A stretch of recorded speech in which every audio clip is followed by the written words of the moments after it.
Before the video starts, I would first want to say thank you for the massive support on the last 2 history videos. And I would really appreciate your feedback and suggestions for future history videos. Now, on to the video.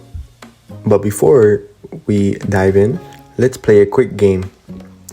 So here is an empty map, and you can draw whatever borders you'd like. Think of it as cutting a cake. And don't worry, there isn't millions and millions of people living in that area, each with their own culture-enriched practices that are drastically different from one another, along with natural resources that are worth billions of dollars that don't need to be split up fairly. You see? Nothing to worry about. So, you done? Well, I'm just going to assume that you followed the European mindset. So behold, your cake.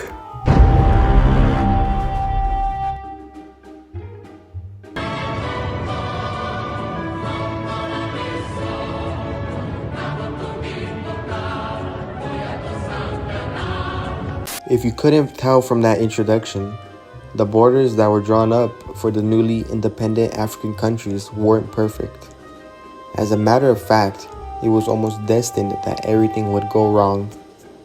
So let me take you to the early 1960s. The newly established Democratic Republic of the Congo, or DRC, had just gained independence on June 30th, 1960. And not long after, Rwanda gained independence on July 1st, 1962. Along with Uganda in the same year, but on October 9th. These 3 countries, although bordering each other, would almost never come into contact. This was until everything was about to go wrong.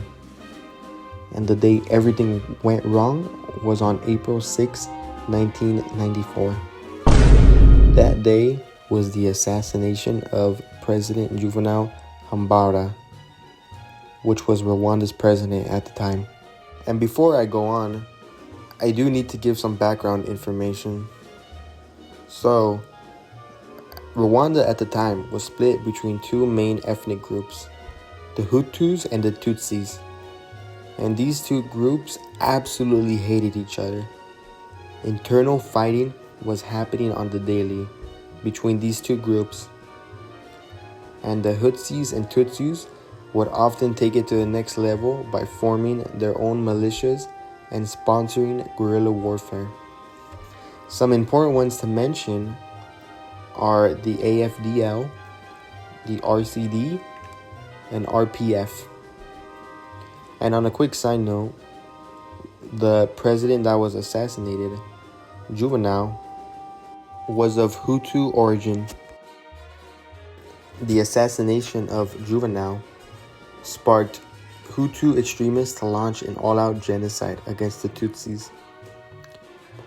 And the Rwandan genocide saw 500,000 Tutsis murdered by the Hutus.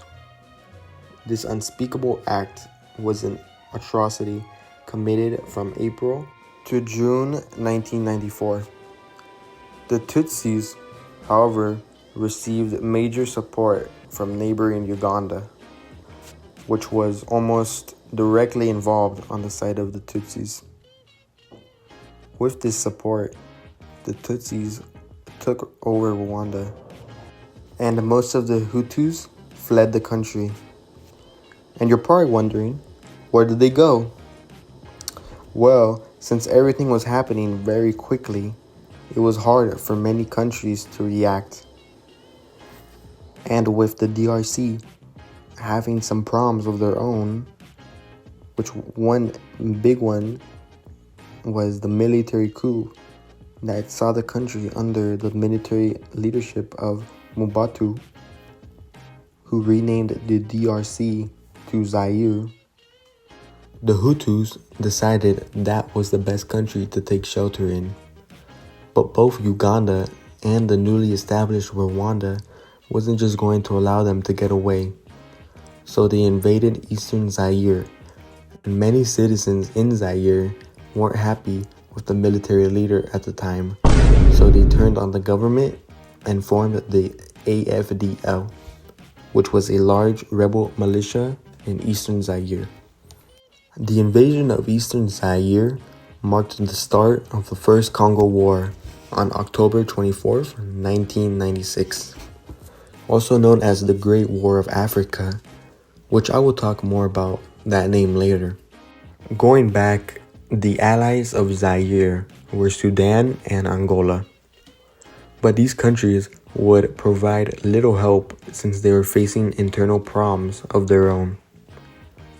And Rwanda's allies provided much more help since, as mentioned before, a genocide had just happened. So countries such as Uganda, the US, and Ethiopia were providing heavy military support, since who would want to support the group responsible of committing a genocide? But Zaire wasn't responsible for the Rwandan genocide and didn't really have a choice in where the Hutus would flee. So essentially, Zaire was put in a tough spot. And as mentioned before, many of the people weren't necessarily inclined to fight, which allowed Rwanda and their allies to steamroll through the country and take the capital in less than a year. Mobutu was forced to abdicate, and Rwanda, along with their allies, re-established the DRC with Laurent as the president. The First Congo War officially ended on May 16, 1997. The casualties compared to the Second Congo War were minimal. And I didn't even realize this till now, but the Second Congo War happened not even a year after the first. So let me explain what happened. Tensions were still high after what happened. Uganda and Rwanda had still maintained a big military presence in the DRC. They were there to make sure the last Hutus were found and maybe to commit some atrocities to the people of the DRC. This obviously enraged the people who were urging Laurent to do something. So Laurent kindly asked Uganda and Rwanda to withdraw their military forces.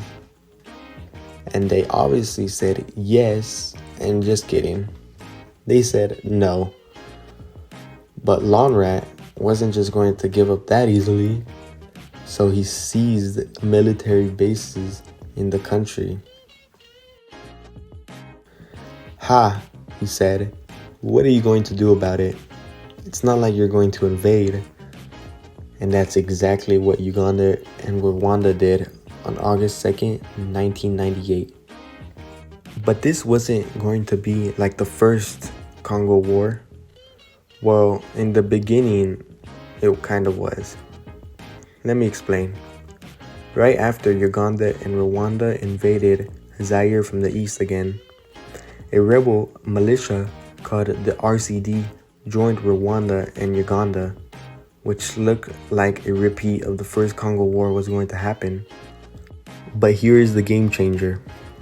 Many countries saw this second invasion of the DRC as unjust, unlike last time, since, the whole genocide happened.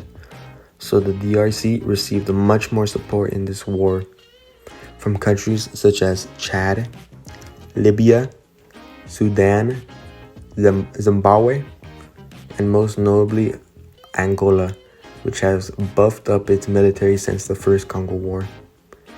And not long after, the war turned into a stalemate. For almost 5 years, Rwanda and Uganda tried using rebel groups to make gains in the DRC, just like last time. But the DRC held out with their allies, and soon both sides were exhausted from the fighting. Especially after Laurent was assassinated by his own bodyguard, in which his son took over the DRC and started looking for a way to end this costly war.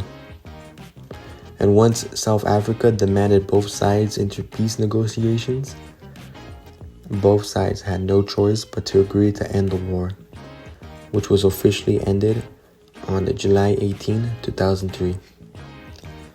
Over 2 to 5.4 million people had died in what became the bloodiest war in Africa